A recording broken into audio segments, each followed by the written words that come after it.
be hanging out with my friends. I'll be like, so in France, or I'll be that guy. You're that kid who went abroad. No, and it's just not something that you can really ever grasp until you actually go see it. It was something unlike anything I'd experienced in my life before. That's the thing about abroad, is that you do so much.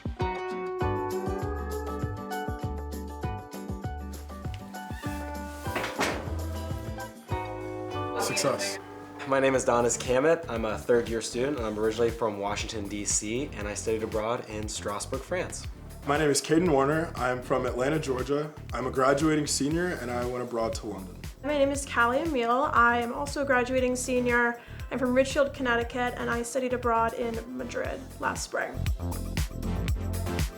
So in terms of academics, the first thing I did even before going abroad was setting like a 4-year academic plan. So I knew exactly what was happening before, during, and after, but I'm just a planner, so I'd love to have that outlined. You're 2 steps ahead of me. I'd love to have I just kind of showed up. Yeah. But I knew when I got there I wanted to take some business electives, and I also wanted to work on my political science minor.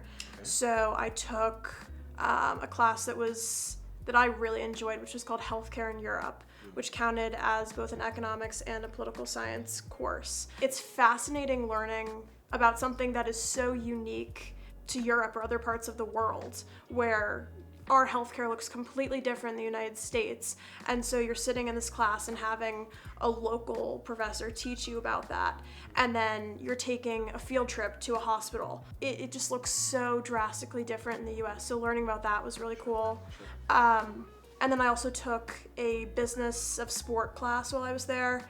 The professor was a retired professional basketball player, and football is huge in Spain, as we all know. And so we were able to go visit the Real Madrid stadium, which was really cool. It's massive, and it's just an amazing experience. So having that interactive experience instead of just sitting in a class is so cool. For me, academics was really, really, really important before I got there. I hadn't established a 4-year plan. Probably will never plan 4 years of my life. I'm just not that kind of person. It was really, really interesting when I was going to set up my classes to see all the different options that they kind of had. Sure. For every single major, I saw a class that sounded interesting, and I was honestly trying to take all of them. There was a Shakespeare class where they would go watch plays every week, and then they would have a discussion beforehand. But the classes that I actually got to take that I really enjoyed was Business of Nightlife. Was absolutely incredible. I thought it was interesting. I didn't even know someone would teach a class on nightlife. But there actually is a whole section of sociology that studies it. The teacher, James Hunt, was absolutely incredible, and he really, really made it a priority to teach us about safety in nightlife. And making sure that, as you're going out and you're enjoying your night on the town, like making sure that you do the little things before you go out, like charge your phone and different stuff like that. So just having someone that kind of guided you as you're experiencing all of that, I thought was really, really, really beneficial. The best class that I took probably was the Politics of the European Union class. Strasbourg is the seat of the European Parliament. So every couple of weeks, Strasbourg becomes a madhouse because everyone from the European Union convenes in Strasbourg to have plenary sessions where they vote on legislation, have meetings, etc. And what was really cool with this class is we got to go to the European plenary session as part of an assignment. And what I loved the most was sitting in the gallery and watching a Polish MEP argue in Polish with an Italian MEP who is arguing back in Italian, and I heard the whole thing in English.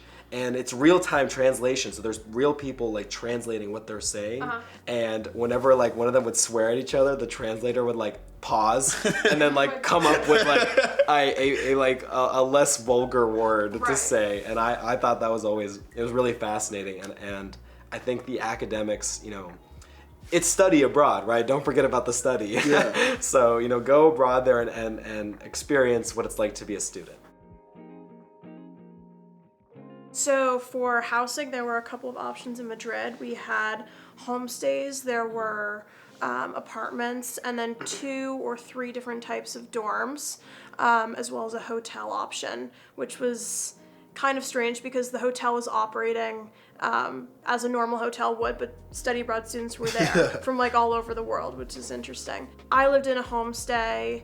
I specifically chose that so I could live with my best friend. So we were in a co-ed homestay, which is also rare. The mom only spoke Spanish, and then the dad spoke 6 languages. And so I would speak Spanish with them and a little bit of English at the table. And then my roommate only spoke Korean and English. So he kind of just, he was there and I would translate in between. Probably helped your Spanish though. It did.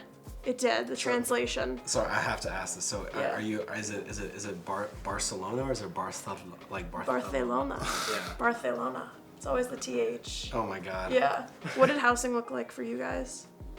In London, I know there are a few different options. So they have flats, which are going to be much more communal living, where you'll have a few different people in a room, and then they have a dorm more style setting that's a little bit farther outside of the city, and you get your own room and you get to share a kitchen with a few different people. But it's really about whether you're comfortable living with a bigger group of people, or Right. you kind of want to be more on your own. But I really hope that the London program one day gets to do homestays, because I wanted to do that so bad. I did a homestay with I call them my 2 French dads. So it's Francois and Etienne. They're not like at all like in a relationship or anything. They just kind of live together. I love that. They're very very bohemian characters. I had a lot of fun with them. They also spoke multiple languages, and like Francois would tell me like how he backpacked across the United States for 2 months in the 70s. And I was like, that's dope.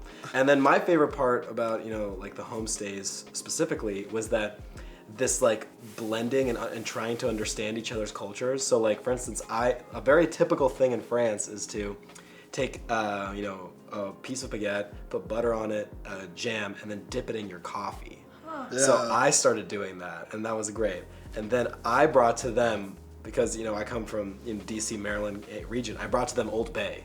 And they started putting Old Bay on everything they had. So you brought Old Bay seasoning with you to... As a gift. I was like, that's this is a gift for my people, you know what I mean? And they loved Old Bay. But other than homestays in Strasbourg, we have like a small like hotel. So it's similar to the one in Madrid, where it's like there's Syracuse students, but there's also like other students, and that you're like it's like you have your own apartment. It's like it's a tiny room, but you have like a place to cook, a place to sleep, and you're living with other people on the same floor. But the thing about it is that not a lot of people get it in Strasbourg. Almost like 70 to 80% of the programs in homestays, only a very few amount of people live it, and it's usually for specific reasons. On the safety topic, everywhere is safe. You just have to make sure that you are keeping yourself safe. There are definitely places of cities that are unsafe, but as long as you're being cognizant of your surroundings, and you're making sure that you aren't trying to stand out in any way, I think is a really big thing for me. Is you'll be able to keep yourself safe. It's all about like making those active choices to like keep yourself safe. Like as a woman, I would make sure I was always going with groups of people late at night. So I was always with my roommate, or I was always with a group of people, and just being very aware of your surroundings. Because another thing is like pickpocketing is huge in Europe, and if you're not aware of where your items are on your being, you are going to get them stolen or you're going to lose them. So just being very aware of that, and even navigating the city at night, choosing to take an Uber instead of getting on the train. I, at least, and a lot of my friends, from what they told me, they were exercising a lot of the same caution they would in the United States. Right. You know what I mean? So like you said, travel in groups of friends.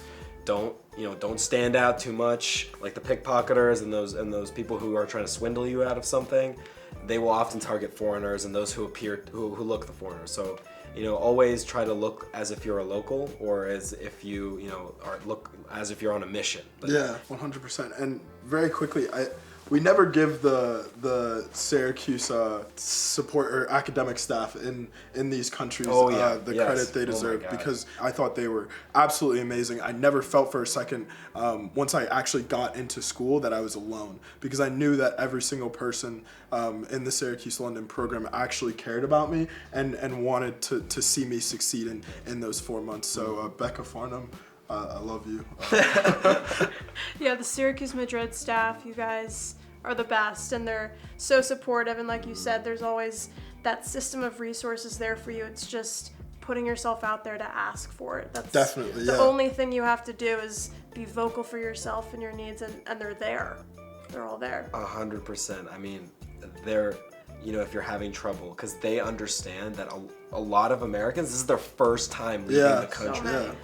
So many people, and that is hard. The Syracuse staff are very much there for you. They will connect you with anything. Like if you, like I got sick over Broad, and that was a lot more scarier than getting sick in the United States, because you're like, do I have healthcare? Yeah, like it was like, what kind of medicine do I get? Like everything's different here. There's no Tylenol in France. I mean, there is, but it's not called Tylenol. I don't call it. You're just gonna take your little Google Translate and then just camera like, and shove it in your face. Every pharmacy.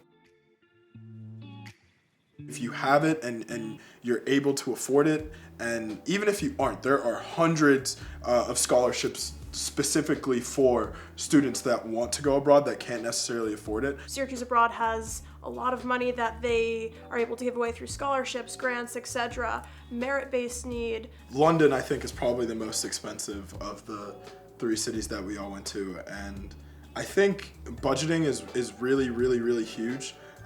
Beforehand and while you're there. First, when you get there, you're gonna spend a bunch of money because you just want to do everything and you want to see everything. But I think just sitting down and, you know, everyone's financial situation is different, but I think you can make it work as long as you set a goal for yourself and you make the necessary sacrifices. Yeah, I would definitely agree. It's all on how you sort of play it, because Madrid was very cheap in comparison to a lot of the places I traveled.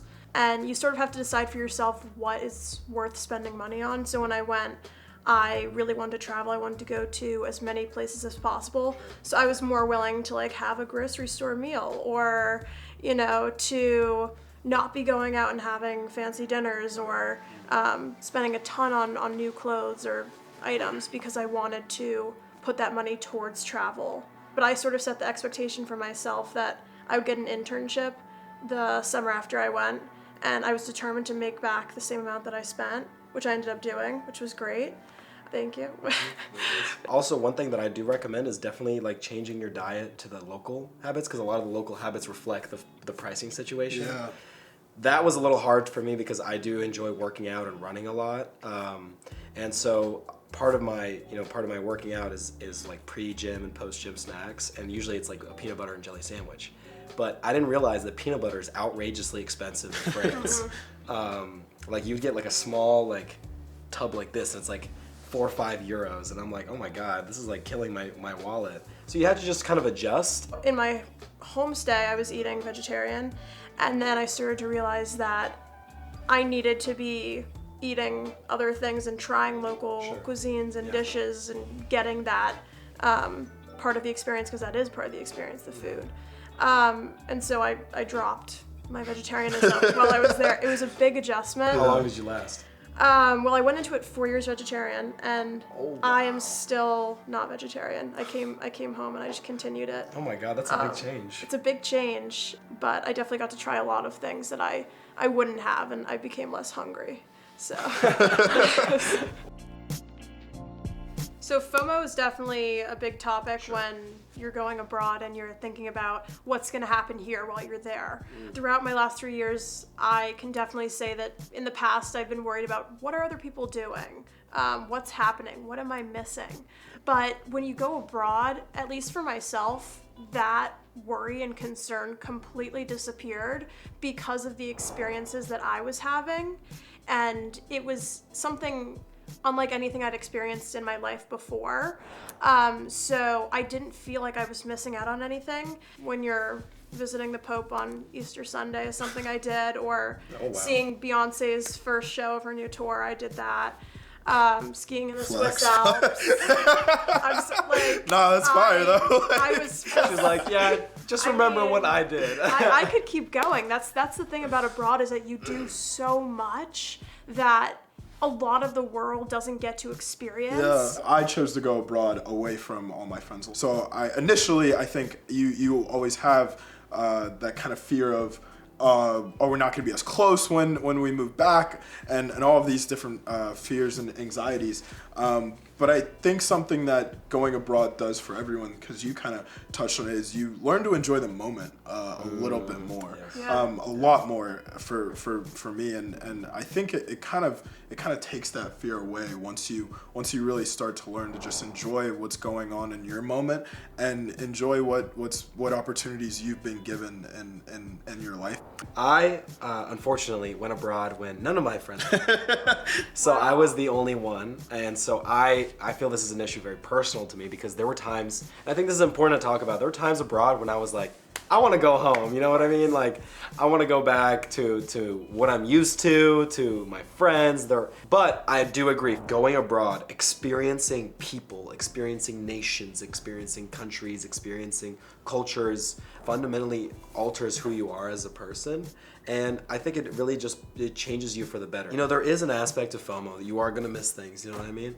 But when I come back here, I'll be hanging out with my friends. I'll be like, so in France, or I'll be that guy. You're that kid who went abroad. No, I hate it, but I just love talking about it. You know what I mean? And living in France, I could really see myself one day probably like moving back, Definitely. temporarily living Absolutely. there. Yeah. And I think something that we just kind of don't think about is how much longer those nations have been established than the United States. And specifically when I was in Italy and I went to Rome, you're walking around and you're just seeing these structures that have been there for centuries. And it's just not something that you can ever grasp until you actually go see it. You know, the experience that you could possibly have just being a student in another country is one that, you'll never be able to take advantage of again.